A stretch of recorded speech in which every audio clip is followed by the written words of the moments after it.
Don't believe everything you read on the internet about ERGs. There's no real such thing as a BRG. We're all ERGs at the root of it. And I see this a lot where they'll just take on that name, but really their structure will still be a mess. Their ERG leaders are still burnt out. There's low engagement. And honestly, they're probably not even consulting the business. So oftentimes these names, it further separates us in the ERG space.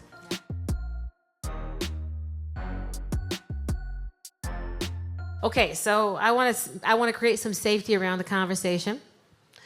Maceo is going to answer things very honestly, and we're here to just take the information, take what we can. Can you talk a little bit more about how the journey of ERGs is very important? Because you talked about wanting to start a program, and a lot of times when you start a program, you want it to be successful right away. But what is your advice for companies that are just starting ERGs, or anyone in the audience who's just putting together an ERG program or an ERG? Yeah, the best framework that I can advise is called the 3P framework, and that comes from the business world. In the business world, it is people, process, product. Those are their 3Ps. To adapt it to ERGs, though, it's purpose, process, programming. So I'll just kind of walk you all through it. With purpose, that's thing one. That's what you should start with. And honestly, most ERG programs never actually aligned on what is the purpose of this program. Because if you want the program to be successful, that probably means you should define what success is for the program. And for different people, that's going to mean different things. So the executives might have one opinion, employees might have another, but if you never ask them what they wanted, that means that you're just building a program that you think is going to achieve certain things, which might not be what people want at all. Or even, for instance, a lot of the times we have these programs, ERG leaders will then start to try to push initiatives that they feel is part of what the program is. And then when they go to approach business units and say, hey, we're really excited to change marketing for this community, and they approach that marketing team, the marketing team's like, that's not what we want you here for. So because there was never that alignment in the first place, it's very hard to build towards something, towards a goal. You have to outline what the goal is before you charge towards it. Second is processes. So that is really another part of ERG programs that are often skipped.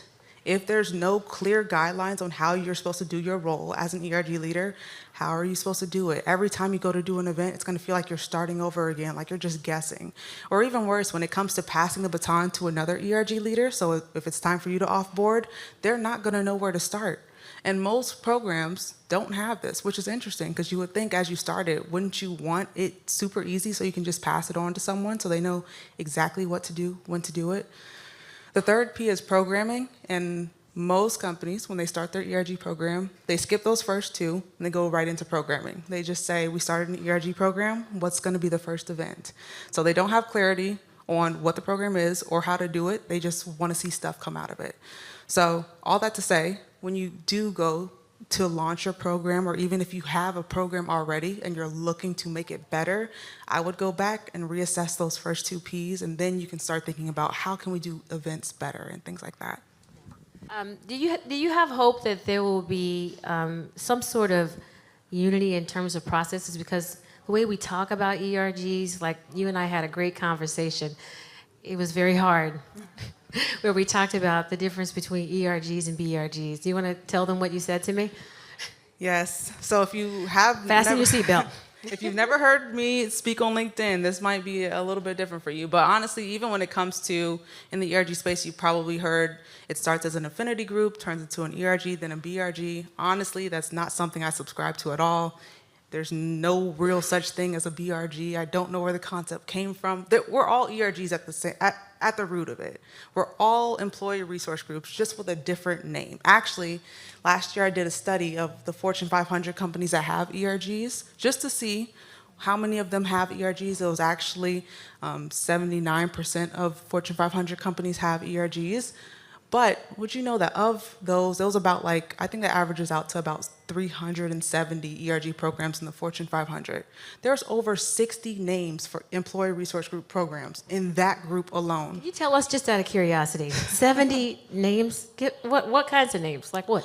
So obviously there's employee resource group, business group, affinity network, employee resource business group, employee business network,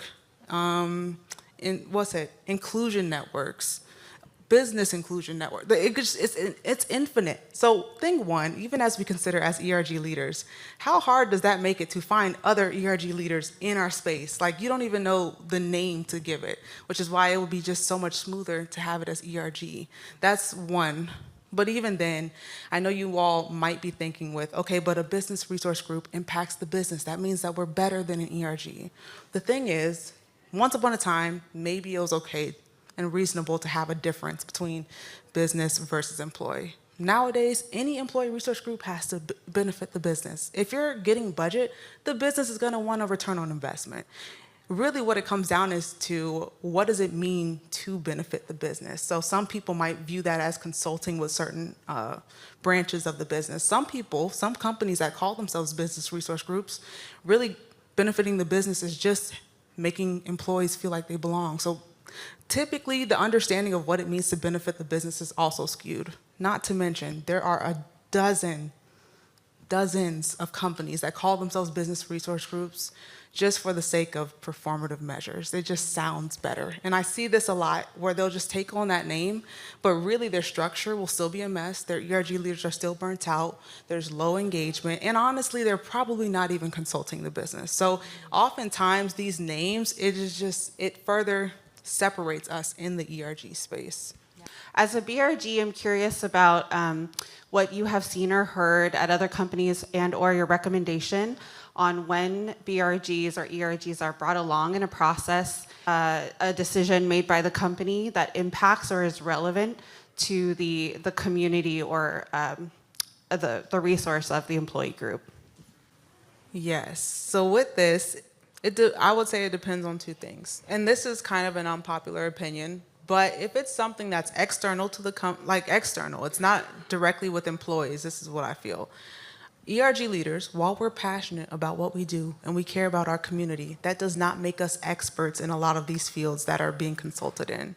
So for instance, if there is a marketing initiative around Black employees, I can give my weigh in and my thoughts, but that's not necessarily where the company is. And oftentimes as ERG leaders, we're gonna say the most extreme thing anyway. So we're gonna say, okay, so Juneteenth is coming up, we should do this big blowout, where the company is historically very conservative and honestly their market is not ready for that, but maybe they can sample something. And honestly, I would say ERGs should be met with like a middle person who's kind of ground neutral and can give the honest, best advice for the company. And I've seen this, you all have probably heard some things in the news about companies who have went to the nth degree in trying to support communities, and it's actually really hurt the business. So while it's good to have weigh-in from the ERGs, there still has to be someone who's able to kind of translate that for the business sake. Now, when it comes to internally with employees, that's a little bit different.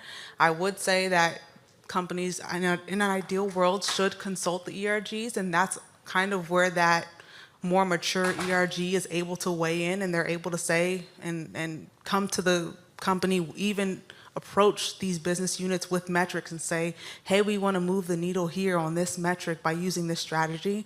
I say more mature ERGs because typically early stage ERGs don't know how to use metrics, but ideally the business would consult when it comes to internally, but externally there definitely has to be that middle person. As ERG leaders, as people who are leading community, but also understand that it comes with privilege of being change makers within our companies, what is your thoughts on positionality on social movements, and how do we, as leaders who can potentially change policy or affect change, whether it's something that's happening externally, if it's war or if it's social movements, what do you see as ERGs like positions in companies for that? Because I think that's what we're wrestling at a lot of tech companies, is that when do we speak up and speak out, and then how do we do that effectively for our leaders, besides hosting programs and events and career development programs for our actual community, but when do we, or what's your thoughts on that, and have you seen anybody who's been successful in that?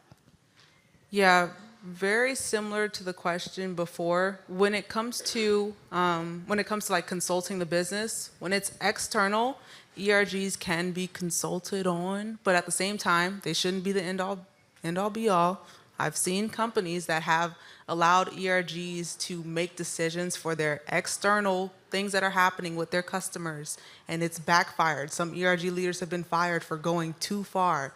So when it's external, that's one thing. But when it's internal, I'll say as ERG leaders, you lead a community. And it's important to understand that this community is made up of different people who believe different things. And as a leader, it's your responsibility to represent the community, not your aspect of the community, which is very important. This came up a lot last year, for instance, with Roe v. Wade, where a lot of people thought, well, obviously, our community stands for this thing. When that's not necessarily true. There are people who are part of your community who might not believe in the thing that you believe in. So in times of social justice movements and things like that, it's really important to understand and acknowledge that people might have strong feelings at this time, and allowing space for people to kind of grapple with those feelings, to have honest conversations, respectful conversations. But honestly, like I mentioned at the beginning, when it comes to why ERGs exist, it's really around the community feel. You don't want to detract from your community because you're trying to push a specific narrative. It's so important that I say that. And that's, if I were to say a trend that I see in the ERG space, is that an ERG leader feels that what they believe is what everyone else believes. And so they actually end up being very exclusive to a lot of people in their community. So as leaders, your job is to be neutral and to really support people, because that's what this is all about. Again, it's the people aspect of it. So that's what I would say. And the companies that I've seen that are successful in that, they take it from that approach of just understanding that people have feelings when these things happen. So, yeah. Kind of going back to budget stuff, how do you include BRG work and performance and stuff into performance reviews? Processes is another big one. I believe every single ERG leader should have metrics that they're accountable to. Input metrics and output metrics. I won't get into it too much, but you should have metrics that measure your activity as an ERG leader, and you should have metrics that measure the results of that activity. So oftentimes, as we only look metric-wise at how many people are in our Slack channel or in our channels, or how many people attended our last event. There's so many more and better metrics that you can look at. But the point is, if you actually track metrics for your role, it'll make it very easy for you to start when it comes to performance reviews and say, hey, I was able to increase this metric by X% by applying this strategy. And by starting that and even expanding it across the ERG program, and another bonus to that would be adding in company values into that and saying that you exercise a specific company value to bring that to life.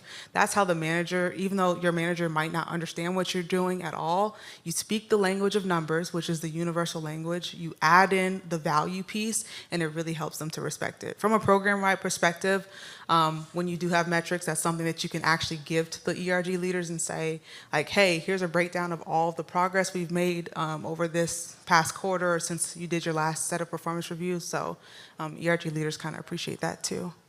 If you were to say that there's one or two things that keep you up at night in terms of the longevity of the ERG space, what are the things that kind of keep you up at night, I guess? There's a long list of them.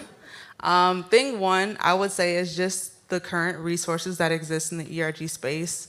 I will just caution you all, don't believe everything you read on the internet about ERGs. I'll just leave it at that part. But there's a lot of bad information about how ERGs are supposed to be run. So that's a blanket statement one. Another one would really be, if I had to pick out one, probably the relationship between ERG leaders and the ERG program manager. At a lot of companies, it's very, very rough, where, again, ERG leaders feel a huge ownership over their ERG, so much so that they don't want to go in line with what the program manager is recommending. And oftentimes, the program manager will either, kind of bulldoze over them and say, well, you're going to do what I want to do, or you're going to leave and you're going to get out. And I see that a lot. Or the opposite, where the program manager just says, okay, fine, just continue. It's okay if you're still grassroots. We're not going to give any structure. So that really keeps me up, and that's honestly why I like to do the work that I do, because I want to help to bridge the gap. Because ultimately, the ERG program manager and ERG leaders, we all want the same thing. We want to build community, and we all just have our feelings on what's best. But again, there's actual best practices that have been proven and followed to actually bridge that gap. Where should the goal stem from? So should it come from corporate saying that this is how, this is the goal for ERG, or should it come from individual ERGs who may have a common goal? So like, where should it come from first? What kind of goal are you referencing? Because, and for Purpose. Yeah. I should say purpose. Oh, purpose. Yep. Okay.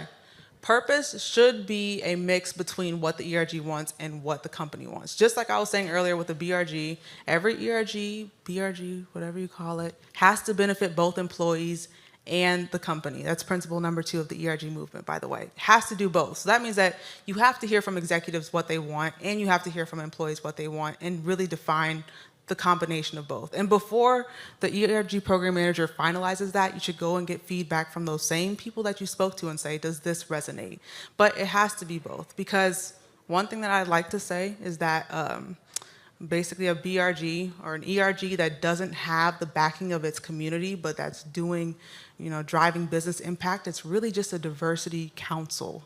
And that's very, very different from an ERG. So again, while it's important to benefit the business, you also have to have that community feel into it.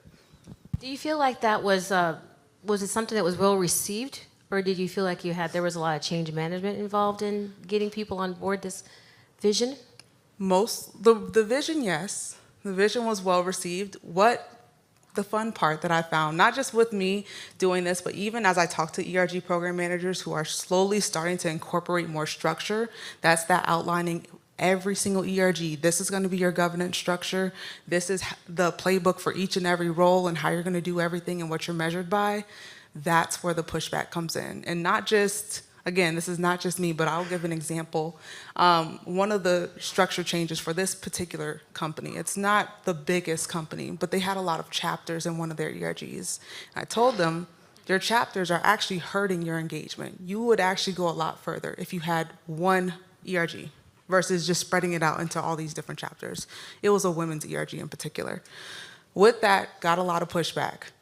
Under no circumstances do we want chapters. Like, it's really good to have it localized. And I said, okay, well, let's do this. We're going to look at the metrics for your chapters versus ERGs without chapters. And we're going to see it side by side. And that's where data comes in.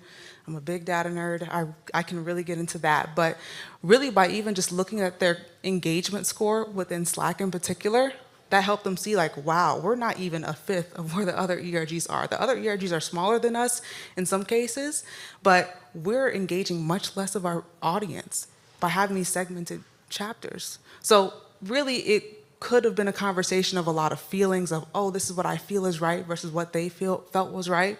But really, when it came to bringing out the metrics and the data, it was clear this is the better move. So it really helped with a lot of the change management. And even then, as I help companies, that almost always happens. Every time that you try to establish some processes in place, ERG leaders, especially if you started an ERG yourself, you feel ownership over the ERG. You're like, I've gotten it this far. Like, why do we need to change? And it's not to discount what ERG leaders have done thus far, but in order to take it to the next level, you're going to have to do different things. So you just kind of have to have that conversation, but having data really helps. Is there any thought on having employees who are not able to participate with time because they're in hourly positions, they're having to use paid time off, they're having to use their lunch hour, they're constantly worried about getting the permission of someone to even participate. Are there rules of thumb around what's recommended for employee participation? Just to reiterate the question, make sure I'm understanding it. Okay. You're saying, what are best practices in like Yes. getting those employees involved in the ERG? Yeah, if okay, we can start with that. I didn't know if there's a one-size-fits-all approach, like if you have participants in an ERG, they should be allotted such and such time, or Got you. if that's or should they? Is it recommended that they take their Got you. Okay. PTO to participate?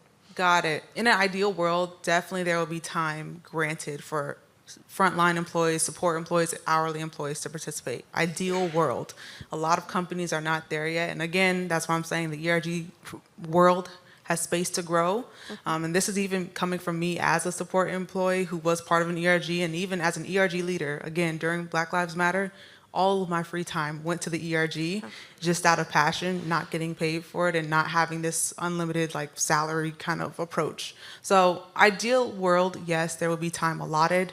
I've seen some companies who even, and it's a start, if they're able to get like 4 hours a month where they can use it towards developmental time, that means a lot to ERG leaders. So yes, I would say that, but on the other hand, if your company isn't there, it's not hopeless. I would really encourage for ERG leaders for us to think about ERG engagement as more than just a live event. And we're really going to get into that in this next section. But asynchronous participation, things that people can do in their own time and still feel part of the ERG, is honestly what I'm hoping to be the new wave for ERGs. It's already the wave for ERG members. That's already what they're asking for. But sometimes as ERG leaders, we hold on to what we've seen or what we want.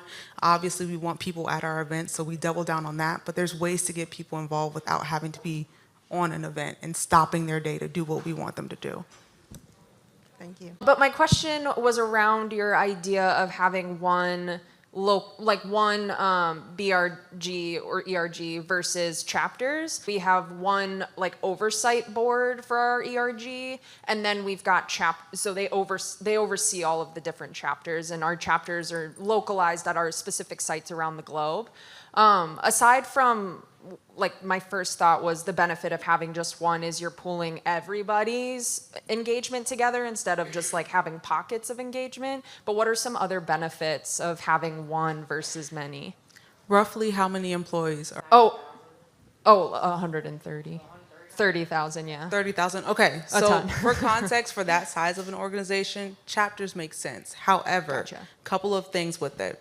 Because a lot of companies don't have clarity in their governance. So every ERG across chapters, they run it differently. They have different titles. That's part of it. Just getting everyone on the same page so that everyone has the same titles, and even not just title-wise, but they follow the same processes, which is why I would say even with a company that big, to really get clear on what are the core roles that are part of this ERG, what's every person gonna have to do, because let's just consider the global person who's over events should really kind of have the same process doc as the local chapter, the local Seattle chapter. The Seattle chapter should match the New York chapter. They should be doing the same things and get clarity across the ERG on what this ERG is and how to execute things. So that's part of it.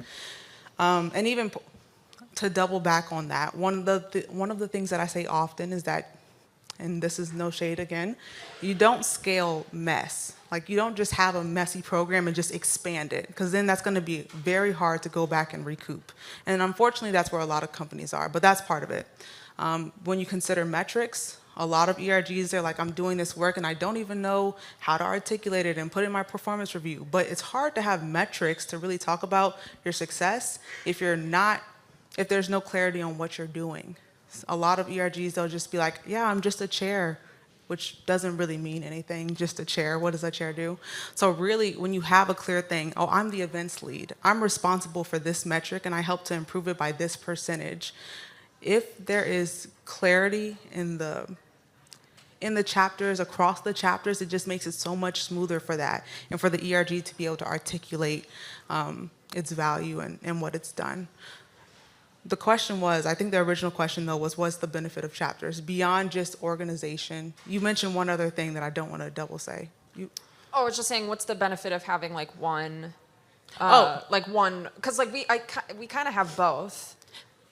Again, for your size organization, I think that it does make sense to have, but at the same time, you don't want to limit what members are able to do. So a lot of times people, they enjoy being able to connect across the globe. Like, that's kind of the beauty of an ERG. The fact that I can be in Detroit, Michigan, and I can connect with someone who's in the UK, who's in the Black ERG, who has a different experience, but maybe there's something fun there. When you limit them, sometimes it makes it very hard for people to have those connections, even if you might say, yeah, but there's still the global one, they can be part of it, but oftentimes that confuses the member experience. So again, I don't think that it's bad to have these local chapters, but it just has to be done in a very strategic way to make sure that members get the most out of it, but also make sure that you're not draining your time as an ERG leader. My name is Eric. I'm one of the leaders of our Military Veterans and Allies BRG here. How do you merge BRGs between two different companies? And they're probably the same or similar to what we have. How do we combine these separate groups into a single BRG or whatever? If it was just ERG leaders, some programs don't have an ERG program manager, that will be much harder to merge the two. But because you kind of have ERG program managers who can serve as a mediator, that helps a lot. I would imagine that having a conversation with them and their leaders, and also maybe some of your leaders are actually ready to step down and just haven't been open about it. They don't want to feel guilty for saying, I'm kind of ready to take a pause. This just might be the time to go through a round of succession where you allow people to step down and you also allow people to step up. And then also just making it a big celebration when they do join, it would be ideal. So as they do join your ERG channels, just making it a big thing, shouting out some people, making it really fun will really help to drive the engagement and honestly help the ERGs to be that safe space, that middle ground, ground neutral between the two companies. We have about 3,300 employees. And I'd like to get your expertise on budgeting. And around, we have a few different ERGs already, so we're not one combined, but we have several different ERGs. And the transparency around budgeting, how you might budget to make it fair and equitable across all the different ERG groups, the transparency, who holds the actual purse strings, and decides what gets spent and when. So I'd like to get your expertise on anything you're willing to share on that. Lots to share when it comes to budget. I will say, so you have multiple ERGs. I would say I go back and forth. This is actually a newer thought. I used to say once upon a time they should all have the same budget. I'm not really feeling that anymore because if an ERG is much larger than another ERG, it doesn't really make sense. That's not even equitable for them to have the same budget in that case. So I actually do think that budgets should scale based on the size of the ERG, but how someone is to submit budget or submit usage of their budget, again, processes, it should be the same across all ERGs, and it should be visible, ideally. It's not hidden behind some form, but it should be a very clear spreadsheet where everything's happening. I'm sure I won't bring that up. Just know there have been some companies where ERG budget has been mismanaged. And it's easy to do that when things are hidden and also very siloed. So having it all in one place, having a very clear process on how to do it is a best practice. Hi, I'm Tana Avalar from T-Mobile, and I am one of our co-chairs of our Veterans and Allies Networks. And kind of dovetailing on the comment of including people in a community, one of the challenges I think a lot of us have is we build these communities with these different affinity groups. I know for the veterans group, there's that military shared experience. People come from all kinds of backgrounds. What is some of your advice on engagement of bringing people forward, perhaps that are the white male over 40, that is sometimes excluded from that conversation or does not feel a connection to some of these DE&I groups? I think a lot of times, and only speaking again from my community, there's a feeling like they are not a part of the DE&I conversation. It's, oh, by the way, the military group, because, oh, by the way, they're all white males over 40. I mean, I'm not, but there are a lot of them that are. So how do you draw engagement in a sense of belonging and creating a safe place for people that perhaps don't identify with some of the other affinity groups that we have? Yep, and again, we'll talk about this in the next session, but it really comes down to the people aspect of it. We all are individuals with different aspects of diversity, and it's beyond just race or age and all these things. We all have our own stories, our own problems, and all these things. And especially even with the military and veteran community. And what I like about ERGs is that we all have a shared experience, the joyous parts, but also a shared pain that we've experienced. And the military and veteran community, but definitely equal to all the other ones, has that shared pain that they've experienced. So oftentimes we anchor these conversations on, we had it harder than this group, and it's not really about that. It's the fact that we all have these different experiences.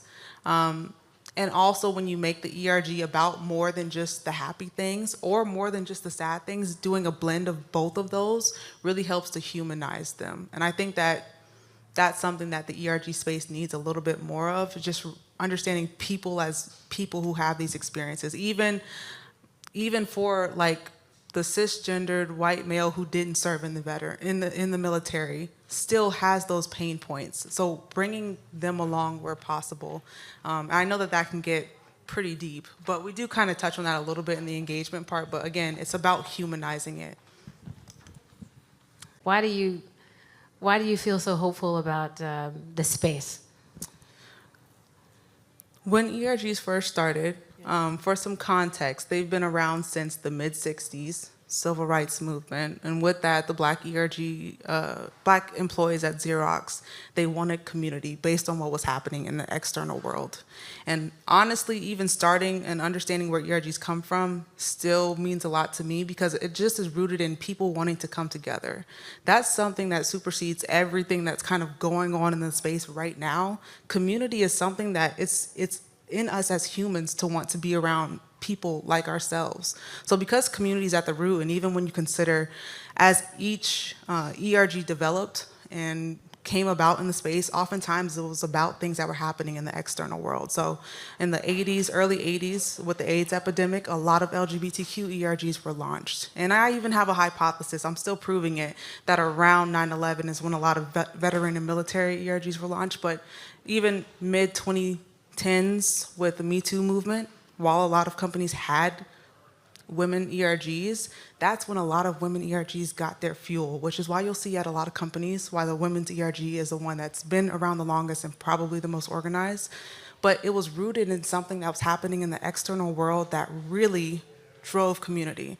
And the thing is, there's always going to be things happening. Even with this past year alone, we saw a lot of things happen that affected communities and made people want to come together and talk about it. And that's something that's going to last years and years to come. So that's part of it, because I know that the root of ERGs is strong, but then I also know what ERGs can do for people. Even for me, I come from a support background. I was a support employee when I first became an ERG leader, and just the amount of career development within a year of being an ERG leader, I was able to have my first salaried role. A year later, I was able to have my first six-figure role, and it's because of ERGs that got me there. And I'm not the only one. I've seen this happen time and time again. If leveraged right, ERGs can do wonders for someone's career. And on an individual level, that's cool, but even what that means for that person's family and the access that that gets to, there's just so much potential with ERGs, not to mention what they can do in an organization. So I just feel hopeful that one day we'll kind of get it together. But there is work to be done for sure in the space.